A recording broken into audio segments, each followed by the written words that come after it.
Okay, so I took everything out of the boxes, lights and everything that came in the kit from GJ Motorsports.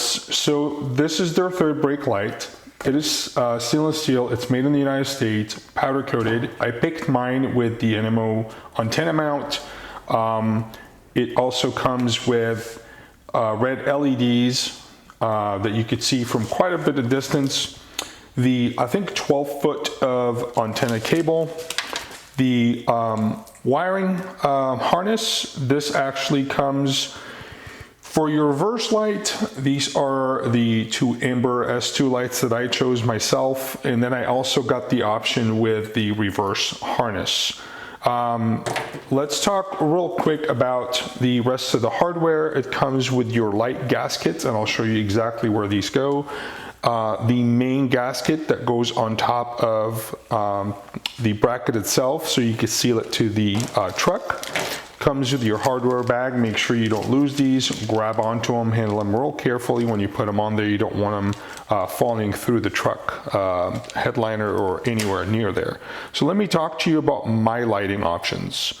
I chose, of course, Baja Designs S2s. I went with Sport. These are spots with amber lens. That's the best to use on the trails. You'll be seeing from quite a bit of distance with these. I'll also show you guys some pictures of some of my buddies who've been running with these for a while. And of course, you get your reverse light.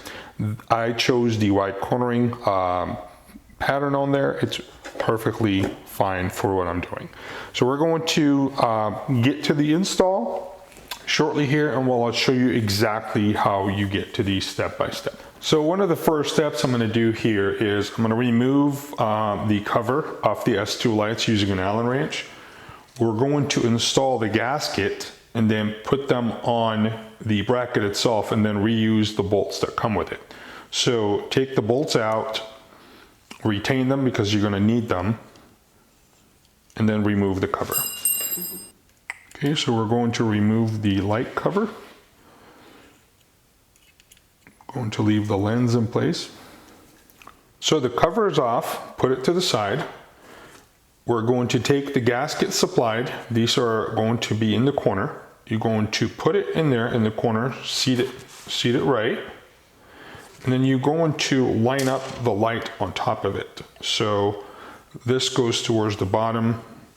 You put the light over, line it up, nice and easy, and then turn the bracket around and then reinstall your bolts. And just make sure everything is properly lined up.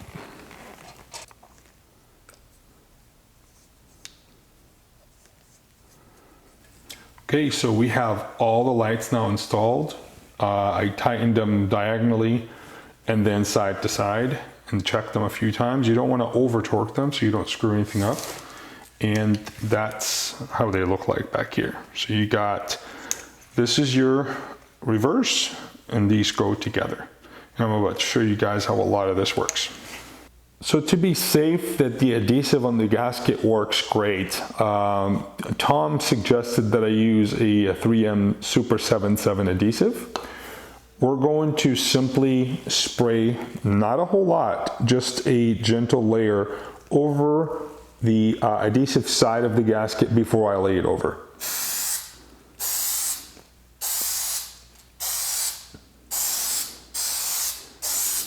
And that's it.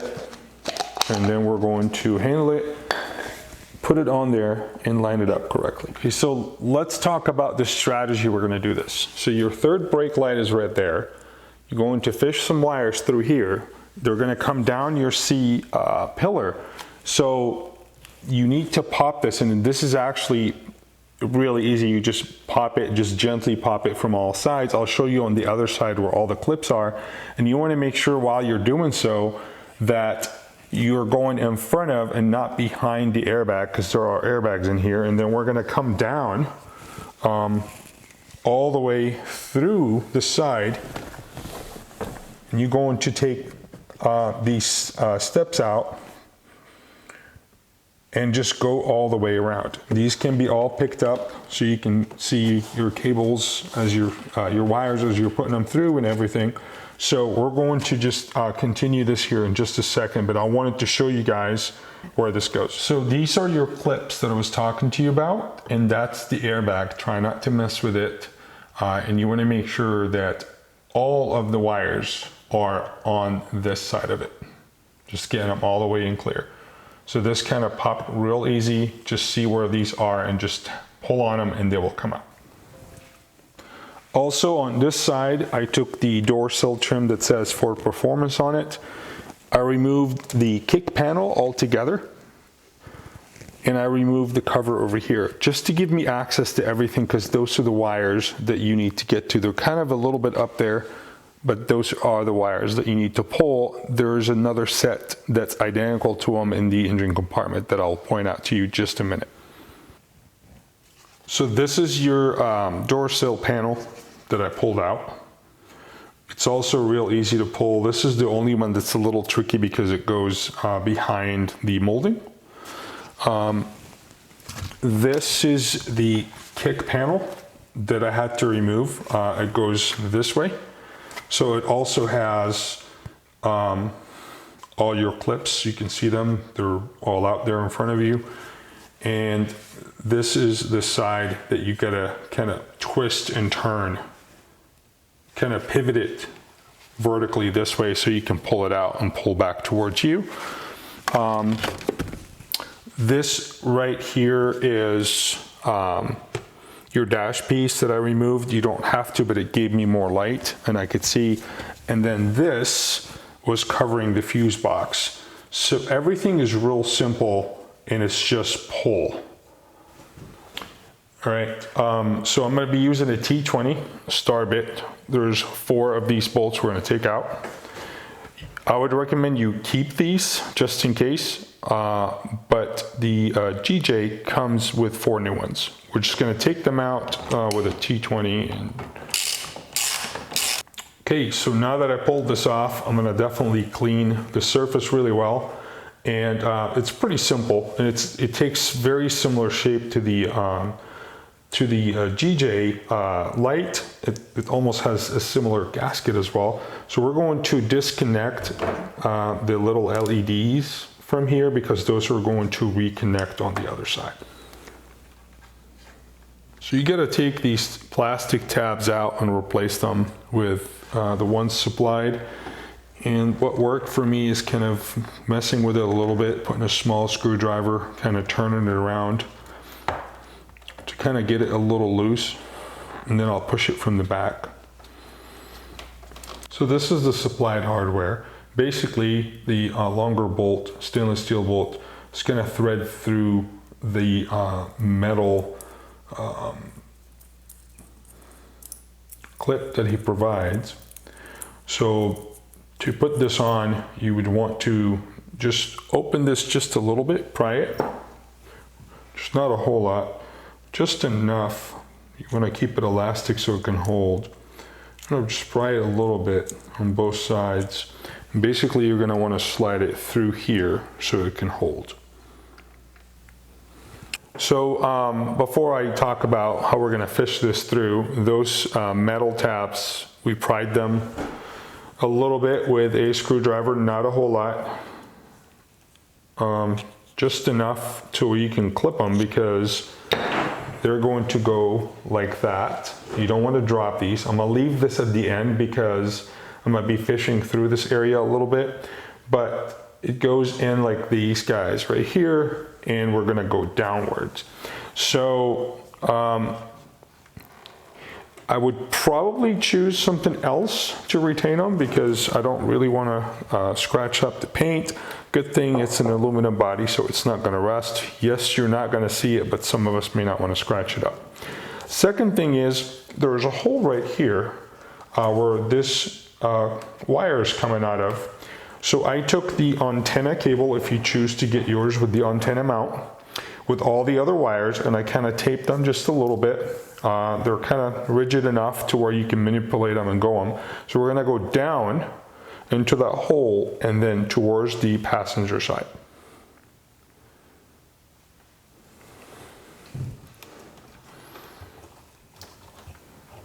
So I got it fished through here. put my hand in there and kind of pulled on it when I felt it and saw it. Started bringing it down, and you got to bring it down here in front of the airbag. This is really easy to pull. So we pulled this up all the way, and then now I'm going to take it through and take it all the way down. So the hardest part is pretty much done. We fished it through down here, and if we could zoom for them, Tiffany. I pulled on the molding just a little bit. I pulled this up, which it comes right up. There's nothing really holding it down for you to worry about, because the sill plates kind of put them in place. And I kept pushing it through on this side.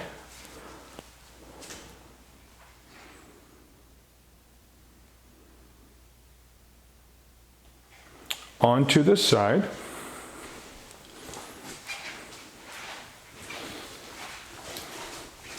I pulled this up a little bit too, and I brought all the wires together all the way here to the front where you want them. Up next, we're going to connect them before I complete the installation and mount the lights, just to make sure that all the connections are good and the lights are functioning well, so I don't have to take it all apart. So this is your ground wire. It's a little too tight for where I'm going to ground it, so I'm going to split it just a little bit and kind of open it up just a little bit inside here, and then put it around the bigger bolt that I plan on using. So I used a 13mm ratchet and wrench, pulled that little nut off, spliced the supplied ground, and then I put it in there and put the nut back on it.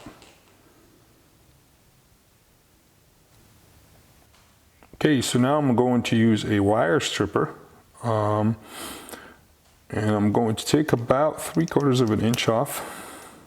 It's more than enough. Those two have to be bound together, and then we're going to put them through one of the wires there, and I chose the wire for, it doesn't matter what color you choose here as long as you match it on the other side, but I'm going to keep them all the same color. I'm going to go for the yellow and purple, because on the other end that's going to be switch 6, and that's where I plan on doing this. I'm going to use some of my electrical connectors here, keep it clean and simple. I would like to be able to shrink it if I can, but this should do. You probably do this a little bit cleaner. I don't have a better connector for right now.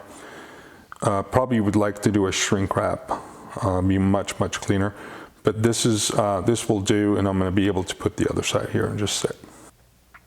Okay, as you can see, I put everything away, rolled it, zip tied it, and taped up all the connections to make sure that they're great. I'll actually get me some shrink wrap and replace this later. Just want to make sure that it's tucked in right now and safe. So this set of wires right here is the one that is going to your auxiliary switch. This set of wire right here is the one that's coming out of your kick panel from the front passenger side. I'm going to use the same color across, that way to keep it simple. It's going to be, if you have a 17 Raptor, Gen 2 Raptor, it's going to be a brown, I believe, and yellow. But since this one is an 18, a later 18 model, they changed the color on them, and this is for auxiliary 6.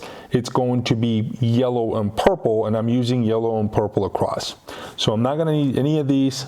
I'm not going to need any of the other ones. I'm just going to use this and this one to connect together, and I'm going to use a smaller connector to do that. All right, guys, I want to show you real quick in here. I put a little bit of electric tape, pulled these wires back and out of the way. Down here, if you could see, I zip tied the main one that I just used for my auxiliary switch. It also turns out that since I didn't go and do my recall because Ford had the light numbering and on the switch, auxiliary switch all messed up, I thought I was on aux 6 as the book says, and it turns out I was on 3, which is no problem. So I tested all the wiring to make sure it's fine. This thing is on because the doors are open. It kind of works with the ambient and the surrounding light on the truck. I plugged everything in and I kind of routed them around. You can kind of do it as you see fit to make sure that you have room in here. Make sure as you're moving this around that you don't mess with your clips. You do not want them falling in there. So we're going to tuck this all back in nice and clean and make sure all of this fits easy in there. Okay, so let me give you guys a tip. I wish this was in the instructions. You are going to have two different length bolts. The shorter ones go on the outer edges and the longer ones go in the middle. That way you don't spend an extra time trying to figure out why it's not fitting properly. Okay, so everything is now bolted up in place. Let's go ahead and see if the reverse light comes on when you unlock the door. That is right. And you could see the red LEDs on.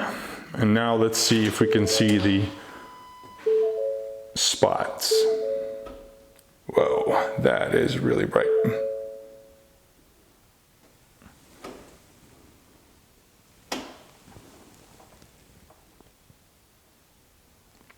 All right, let's put everything back together now. So I know quite a few of you guys have been waiting for this video. I've been planning to do this for quite some time, but I've had so much else going on. So all in all, it took about 3.5 hours, and that's including staging, pulling the panels, and kind of planning how I'm gonna do this. Of course, I got some help from Tom and a few people from the group. The difficulty on a scale of 1 to 5, I would give it a 2.5 to 3, so be prepared. Tools didn't really take much tools. I wish that there were better instructions, especially when I was trying to install the actual bracket at the top of the truck.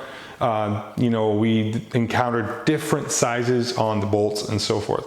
So I hope that this helps you out and walk you through your install. I'm gonna leave a link for the product on our website. If you have questions, reach out to me now that I've done this. I will be happy to FaceTime you or walk you through some of these parts. I appreciate you guys watching. I know it's a lengthy video, but I hope it helps. We'll see you next.